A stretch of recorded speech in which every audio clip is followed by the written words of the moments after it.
My name is Ethan Carter, and for almost 8 years, my life revolved around a place called Bridgewell Financial Solutions, a mid-sized corporate consultancy firm tucked into a glass tower in downtown Dallas. Every morning, I parked in the same garage level, rode the same mirrored elevator up to the 12th floor, and clocked into a job that had started as my dream but decayed into something I couldn't recognize. I started at Bridgewell right after college, freshly minted with a degree in business analytics and an optimistic heart that believed effort equaled respect. At 22, I was sure the world would see my worth if I worked harder than anyone else. And for a while it did. I was the kid who stayed late to run numbers no one asked for, who volunteered for client calls when the senior associates disappeared at 5 o'clock. I thought it made me indispensable. What it really did was teach everyone that I could be stretched thinner and thinner without snapping. My cubicle was wedged between the copy room and the corridor that led to the corner offices. That layout meant I spent most of my days hearing the printer churn out contracts while watching power brokers stride past my desk, barely nodding. My supervisor, Glenn Hartman, had a face that rarely betrayed emotion, except when he was annoyed, which was most of the time. If I didn't have a spreadsheet on his desk by 9 a.m. sharp, he would arch one of those pale brows and mutter, "Disappointing." It didn't matter that I'd been up until 2 in the morning pulling data for the client whose name he'd forgotten. My daily routine was as predictable as the relentless tick of the clock above Glenn's door. I'd arrive by 7:30, log in, sift through dozens of overnight emails, then start revising financial models. Around noon, I'd slip away to the cafeteria on the 6th floor, gray linoleum, humming refrigerators, and a vending machine that hadn't been restocked since I started. I'd eat the same turkey sandwich and cup of coffee, so bitter it made my teeth ache. Then I'd return to my desk and do it all over again until well past sunset. My colleagues were a mixed bag of weary survivors and cynical opportunists. Michelle Green, the only person I trusted enough to call a friend, was a senior analyst with a quiet voice and dark curls she pinned back with a pencil. She'd been at Bridgewell even longer than I had. Sometimes we'd meet in the stairwell for a few minutes of unguarded honesty. "You look like death," she'd whisper, offering me a protein bar she kept hidden in her purse. "Glenn giving you hell again?" I'd nod, too exhausted to speak. Michelle knew how to survive here. She kept her head down, did her work flawlessly, and never challenged anyone unless she had proof in triplicate. She was the one who warned me, early on, that Bridgewell didn't reward loyalty so much as it exploited it. "They'll take everything you give," she'd said during one of our late-night project crunches. "And when you're empty, they'll call you ungrateful." At the time, I thought she was just burned out. But by last spring, I knew she was right. Evenings were the worst. The office emptied around 6, and by 8 or 9, the corridors became a maze of shadows. I'd sit alone at my desk, the blue glow of my monitor reflecting in the window while the city lights blurred beyond the glass. Sometimes, I'd think about leaving. I'd imagine packing up my things, walking past Glenn's office without a word, and never coming back. But there was always something that held me there: fear, obligation, the belief that quitting meant failing. Outside of work, my life wasn't much brighter. My girlfriend, Rachel Bennett, was finishing her PhD in environmental science at the University of Texas. We'd been together for years, but lately, she looked at me with a kind of worried pity that made me feel even smaller. She wanted me to be happy, to have something more than a paycheck and a hollow title. One night, I came home after midnight to find her sitting cross-legged on the living room floor, sorting through a stack of grad school applications and internship forms. "You can't keep doing this, Ethan," she said softly, not looking up. "It's eating you alive." "I don't have a choice," I told her, untying my shoes with trembling hands. "I need the money. You know that." She pressed her lips together, then reached for my hand. "Maybe you need to believe you deserve better." I didn't answer, because the truth was, I wasn't sure I did. I was 29 and already felt decades older, worn down by a job that measured my worth in billable hours and never once asked if I was okay. Still, I got up every morning and went back. I told myself I could handle it, that I'd get promoted to associate manager soon, and maybe things would be different. Maybe Glenn would finally see I was more than a convenient workhorse. But the signs were already there, little cracks spreading through the glass facade I'd built to keep my life contained. Like the afternoon, I found a file on the shared drive with my name on it, titled Carter, Potential Reductions. I opened it and read the bullet points in a kind of daze. A limited client relationship development. Inconsistent performance on tight deadlines. Potential redundancy in Q4 cost-saving measures. I stared at those lines, so long that the letters blurred. I wanted to believe it was a mistake, that Glenn had typed it in error, or that someone else's performance review had been pasted into my folder. But I knew better. That evening, I called Michelle and read her the list. There was a pause, then she sighed. "I'm sorry," she said. "I heard Glenn talking to HR last week. They're under pressure to cut costs. It's not personal." But it felt personal. After all those years, after the sacrifices I'd made, I was still disposable. Still just a line item to be trimmed when the budget demanded it. A few days later, I noticed Glenn acting even colder than usual. He started forwarding my client correspondence to Trent Lawson, a smug junior associate who'd been gunning for my spot since he arrived. I watched Trent settle into my chair whenever I stepped away, saw the way he smiled when Glenn handed him files that should have gone to me. One Friday evening, as I gathered my things to leave, I glanced back at my cubicle, at the cracked mug with my name on it, the faded sticky notes, the framed photo of Rachel and me at a baseball game. For the first time, I let myself imagine a world without any of it. A world where I didn't measure my value in overtime hours and Glenn's grudging approval. That was when the strange thing happened. I was locking my desk when my computer pinged. It was an email, no sender address, no subject line. Just a single sentence. "You know you're worth more than this." I read it 3 times, heart thudding. Was it spam? Some phishing attempt? But there was no link to click, no attachment. Just that single sentence, glowing on the screen like a dare. A chill prickled my neck. I looked around, but the floor was deserted. The cleaning crew wouldn't arrive for another hour. My screen went black as if nothing had happened. That night, I lay awake replaying it in my mind. The words lodged themselves somewhere deep, where the fear had been festering. You know you're worth more. Maybe it was a glitch. Maybe it was wishful thinking, the hallucination of an exhausted mind. But part of me wanted to believe it was a sign, some hint that change was coming, whether I was ready or not. And in the days that followed, small things started happening. My keycard stopped working on the first swipe, as though the building itself were ejecting me. I'd come in to find files missing from my folder, or discover my calendar had been wiped clean overnight. Glenn denied knowing anything. Trent shrugged, offering that oily smile. Rachel noticed how distracted I'd become. One evening, she touched my cheek and whispered, "Maybe the universe is telling you to walk away." I wanted to tell her she was crazy, that I couldn't just abandon everything I'd worked for. But deep down, a part of me was already imagining it. A part of me was tired of being afraid.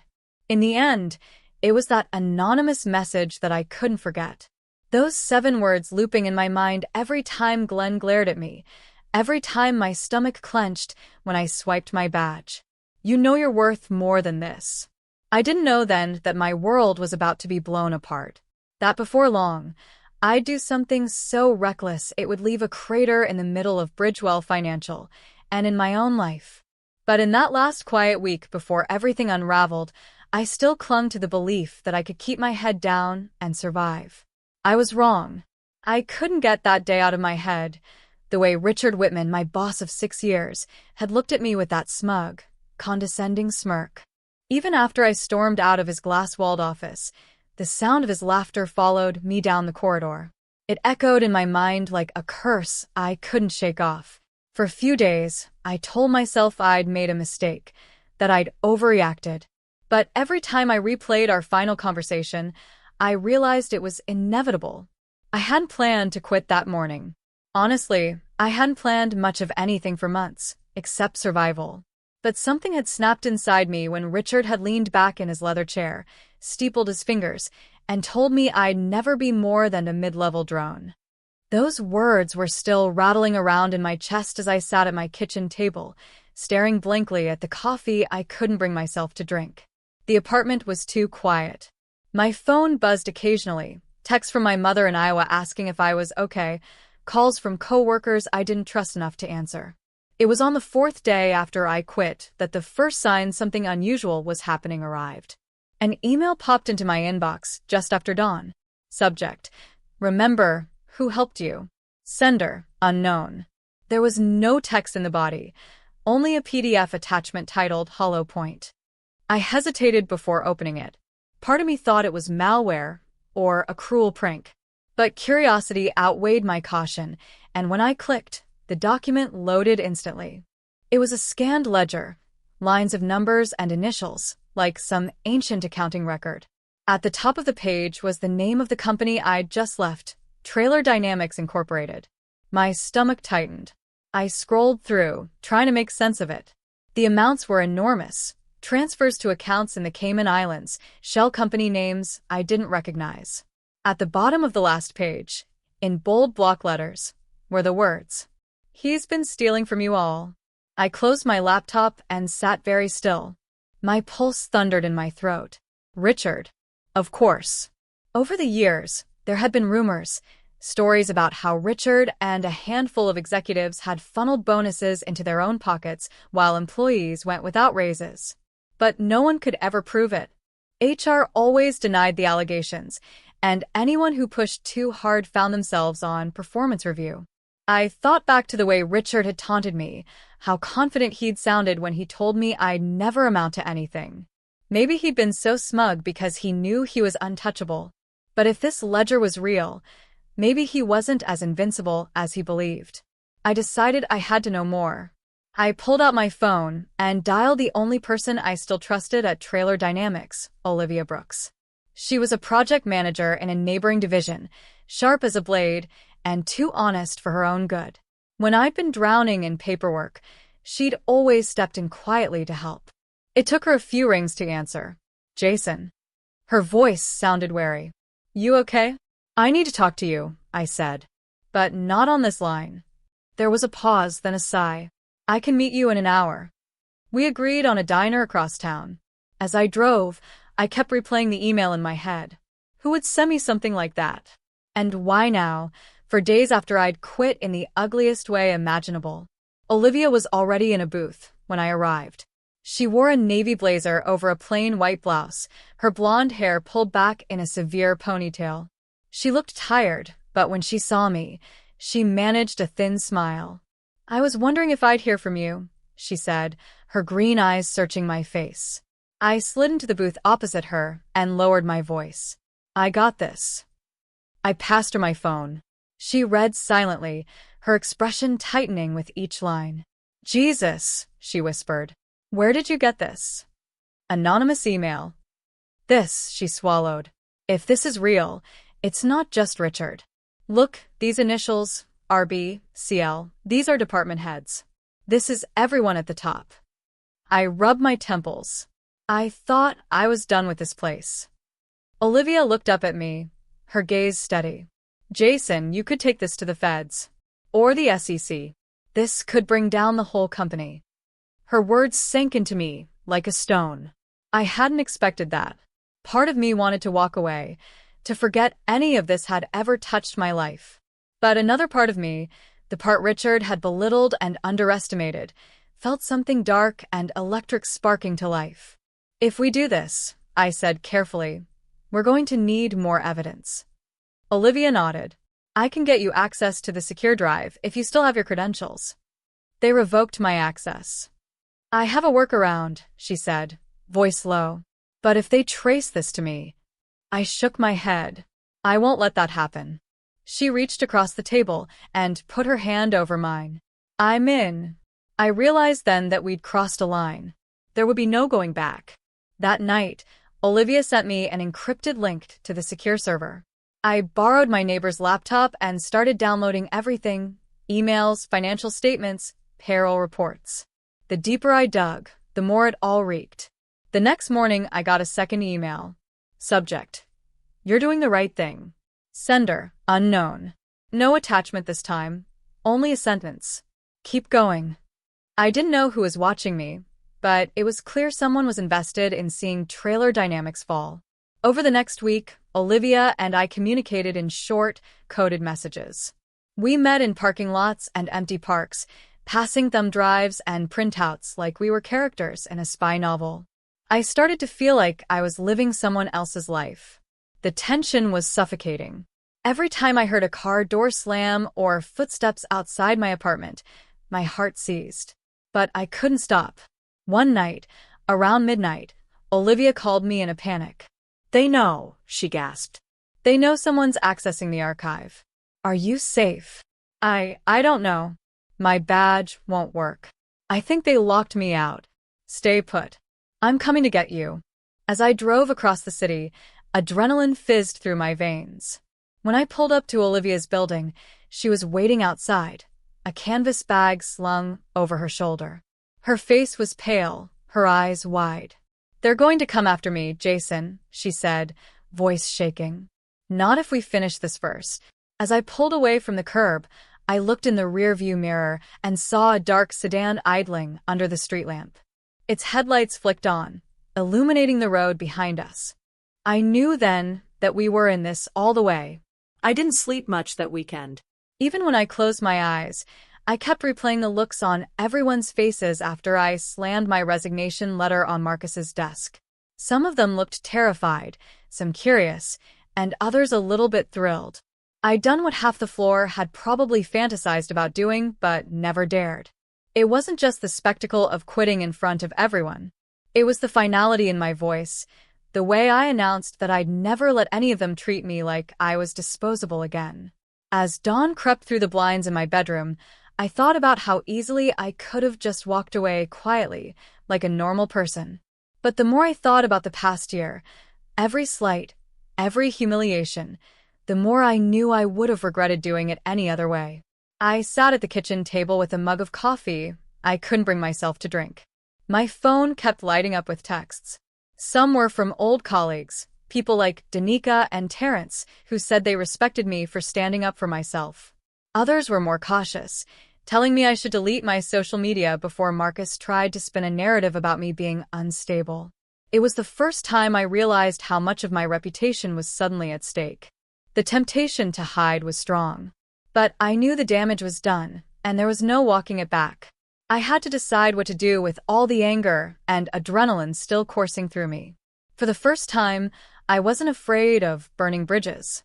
If the bridges were that fragile, maybe they needed to be torched. I started making lists in my journal. Names, details, memories of incidents that had felt wrong but that I'd let slide because I needed the paycheck. I remembered every time Marcus had mocked me in meetings, every time his cronies like Gwen had spread rumors about me being overly emotional. I even wrote down the night I'd stayed until 3 a.m. fixing the marketing deck Marcus took credit for in front of the executives. A week earlier, I would have told myself it didn't matter. But something had changed in me. My decisions suddenly felt more urgent, more personal. I wasn't going to let them dictate the story of who I was anymore. After a long shower and a second pot of coffee, I called Terrence. He was one of the few people I genuinely trusted in that office. He'd seen the worst of Marcus, too, sometimes more than I had. When he answered, his voice was hushed, like he was afraid someone might overhear. "Casey," he said, "I'm glad you called. Are you okay?" "I'm better than I've been in a year," I admitted. "But I don't know what comes next. People are talking." "You made an impression," he said carefully. "The execs are nervous. You know Marcus is going to try to get ahead of this." I felt something flicker in my chest. Hope, maybe. What if I don't let him? There was a pause. "What are you thinking?" I swallowed hard. "I'm thinking I have receipts. Emails. Memos. Evidence of what he's done to a lot of people. Including you." He let out a long breath. "I can't say I'm surprised you kept them. But are you sure you want to go public with that? You'd be declaring war." I never thought of myself as someone who started wars. But as I looked around my apartment, still cluttered with work folders, company merchandise, all the reminders of a life I didn't want anymore, I realized I already had. "I'm sure," I said. "I'm not going to let them bury me."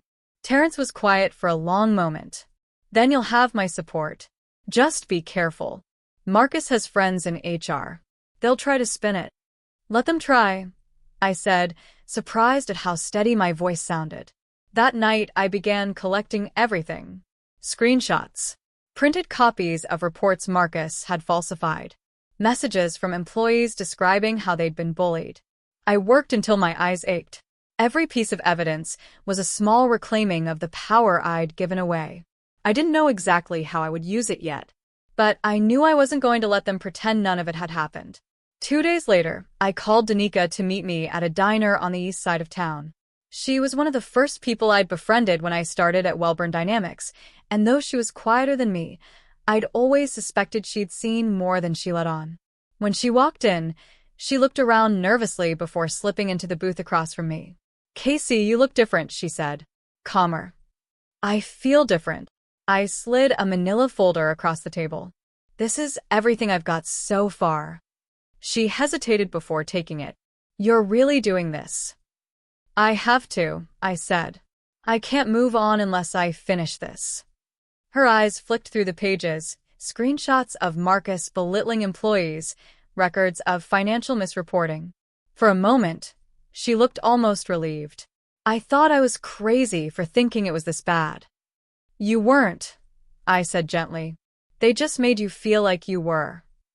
Danica closed the folder and met my gaze. "What do you need from me?" "I need someone who can corroborate that I'm telling the truth," I said. "And I need you to think about whether you want to be part of this. I'm not asking you to take the same risk I am." She looked down at her hands. "You know I have a kid," she murmured. "I can't afford to lose my job." "I know." I felt my throat tighten. "I'm not going to ask you to jeopardize your security. But if Marcus tries to discredit me, it'll help if people know this isn't just about me being bitter." Danica took a deep breath. "If it comes to it, I'll back you up."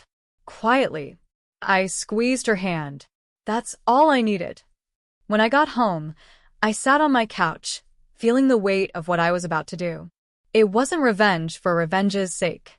It was about making sure no one else felt as worthless as I had. For the first time in months, I felt something close to purpose. The next morning, I drafted a letter to Wellburn's board of directors. It was detailed, professional, and devastating. I attached all the evidence I'd compiled: proof of Marcus's harassment, his financial misconduct, the toxic environment he'd created. I CC'd HR, legal, and the CEO herself. When I hit send, my hands were shaking. But there was no turning back. Within an hour, my phone began vibrating with calls and texts. Some were from Terrence and Danica, telling me they'd heard the email was already circulating. Others were from blocked numbers I didn't recognize. I ignored them all. I didn't want apologies. I didn't want explanations. I wanted accountability. That afternoon, I sat in my kitchen, watching the rain tap against the window. Every few minutes, I refreshed my inbox. My heart thudded every time a new email appeared. Most were sympathetic. A few were furious. I ignored them, too.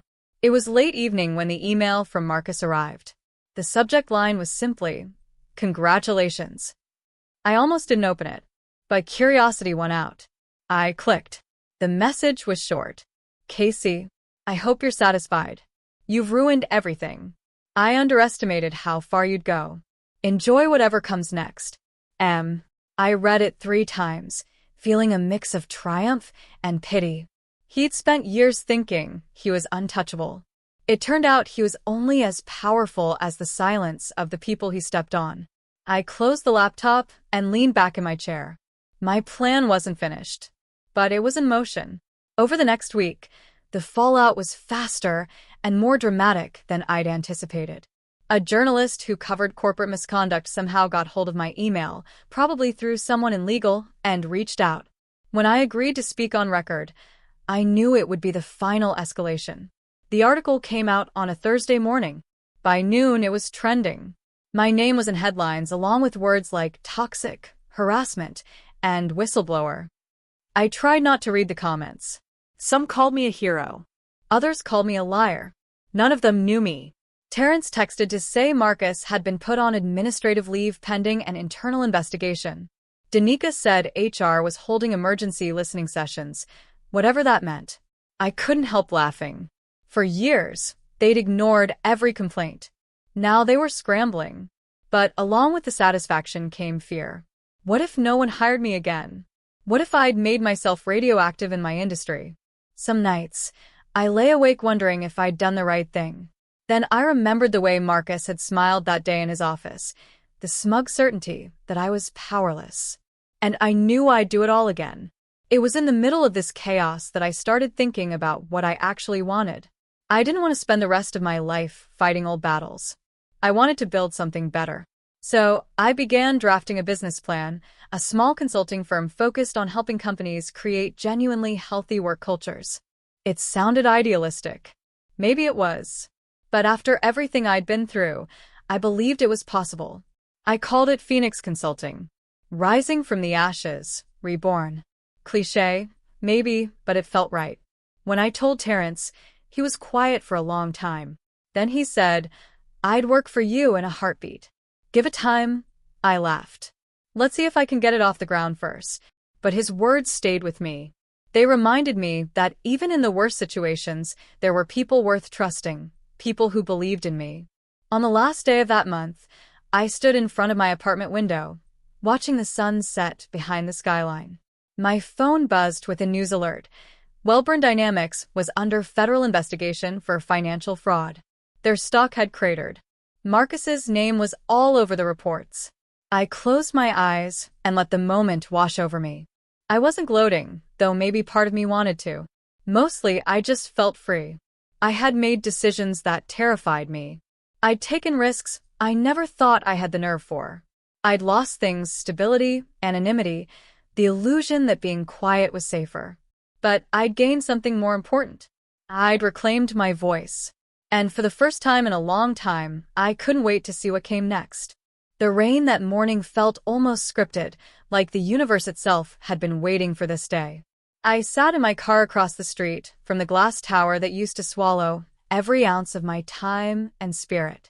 My old company, Wexler and Holt Consulting, looked the same, but something in the air told me nothing would ever be the same again. I stared up at the 7th floor, the executive suite, where Damon Crane, my old boss, was no doubt pacing in his $1,000 shoes, barking orders into his phone, trying to keep the walls from caving in. And it made me feel something I never thought I'd taste: satisfaction. But I'm getting ahead of myself. 2 days before, I'd received an email that finally explained the rumors. An anonymous tip-off had been sent to the Department of Labor. It exposed years of illegal overtime practices, manipulated project billing, and discrimination complaints buried in HR files. An internal investigation had begun. The company was hemorrhaging clients faster than it could spin the press releases. And I knew, without question, that my final act of defiance, quitting in front of the entire staff and CCing the board with a meticulous dossier of evidence, was the catalyst. My hand had lit the fuse. I had expected fear or regret to follow me. Instead, there was only clarity. The kind that comes when you've risked everything and realized you had nothing left to lose. But the confrontation wasn't over yet. Damon wasn't content to let me walk away unscathed. The night before, he had called my cell, something he hadn't dared to do since I quit. "Eli," he rasped, his voice rough with exhaustion and barely controlled rage. "I know you think you're some kind of hero, but you've doomed hundreds of people to lose their jobs. You think you're better than this company? You're a coward." I closed my eyes, listening to the rain beat against the window. "You did this, Damon. All I did was stop pretending it was okay." "You think you're going to come out of this clean?" he spat. "Wait until the lawsuits start. The clients you stole." "I didn't steal anything," I said quietly. "I kept receipts. All of them." A hollow laugh crackled through the line. "You're going to regret this." Maybe, I thought. But not today. I ended the call and turned off my phone.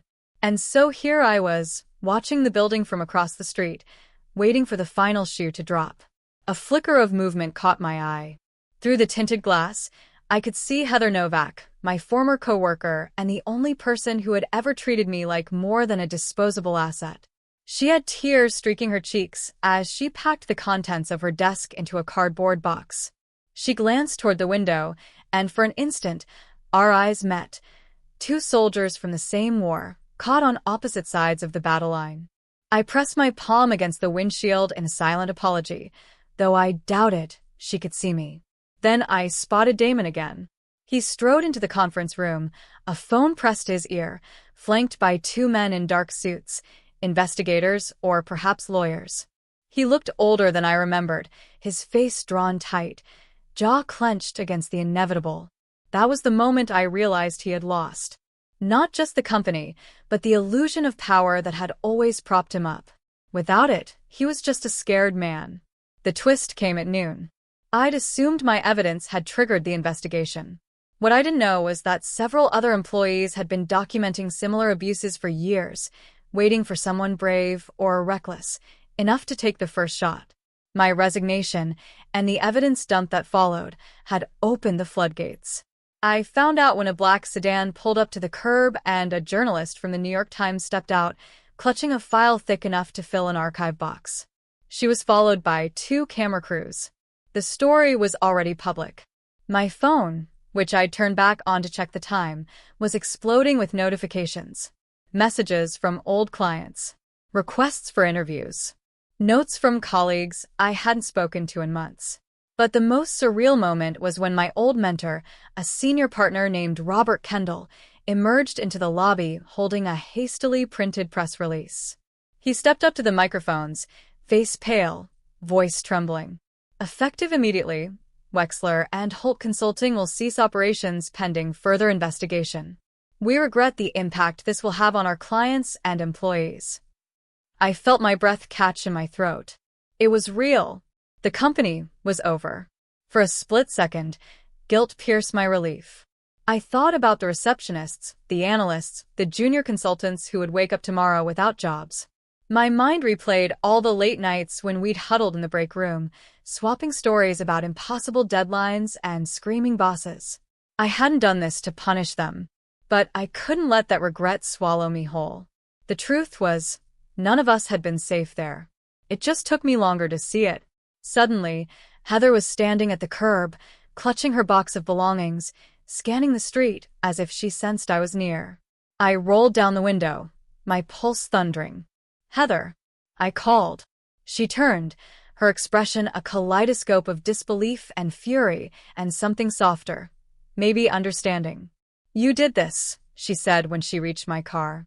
Her voice wasn't accusing, just tired. "I know," I whispered. I couldn't stay anymore. She looked down at the box in her arms, her entire professional life condensed into a cardboard cube, and then back up at me. For a moment, I thought she might slap me. But instead, she sighed. "You were right," she said. "We all knew it. We were just too scared." We stood there in the drizzle, the ruins of the empire we'd helped build smoldering behind us. It didn't feel triumphant or tragic, just inevitable. My phone buzzed again, an unknown number this time. I ignored it. "What will you do now?" Heather asked, rubbing her arms against the chill. "I don't know," I admitted. "But I'm not going back." She nodded slowly, her gaze drifting to the building, where Damon was pacing just inside the lobby. His tie was crooked. He looked small. "Good," she said finally. "Neither am I."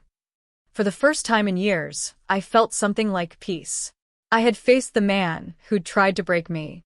I'd exposed the rot I'd once been complicit in. And now, for better or worse, I was free.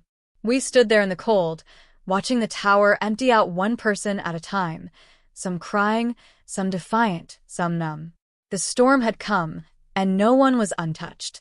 I didn't have a job. I didn't have a plan. But I had the truth. And I had the knowledge that I'd chosen my integrity over my fear. That had to be enough. As I turned the key in the ignition, Heather rested her hand on the door. "Thank you," she whispered.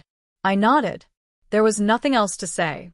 I pulled away from the curb, leaving the collapsing monument to greed behind me. The rain fell harder, blurring the skyline until it was nothing but gray shapes and old ghosts. For the first time in a long time, I didn't look back.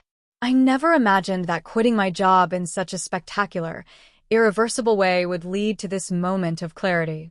As I stood on the deck of my small rented houseboat on Lake Travis, watching the ripples of water catch the evening light, I thought about all the collateral damage my resignation had left behind.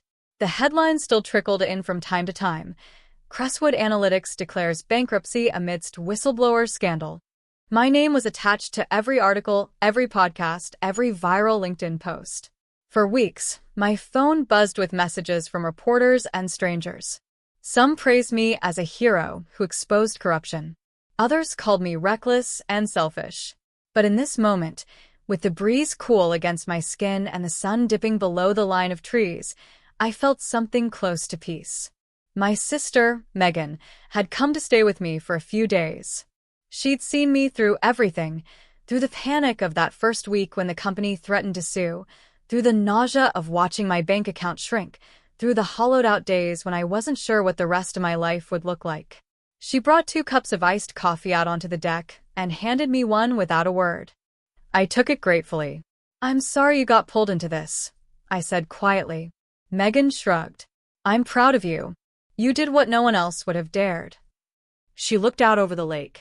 "Besides, you're different now. It's like you finally stopped pretending." Her words landed somewhere deep in my chest. It was true. I had stopped pretending, that I was content, that I could stomach the moral compromises, that I was too small to make a difference. When I sent that email exposing the fraudulent contracts and the toxic bonuses, I thought I was just detonating my own career.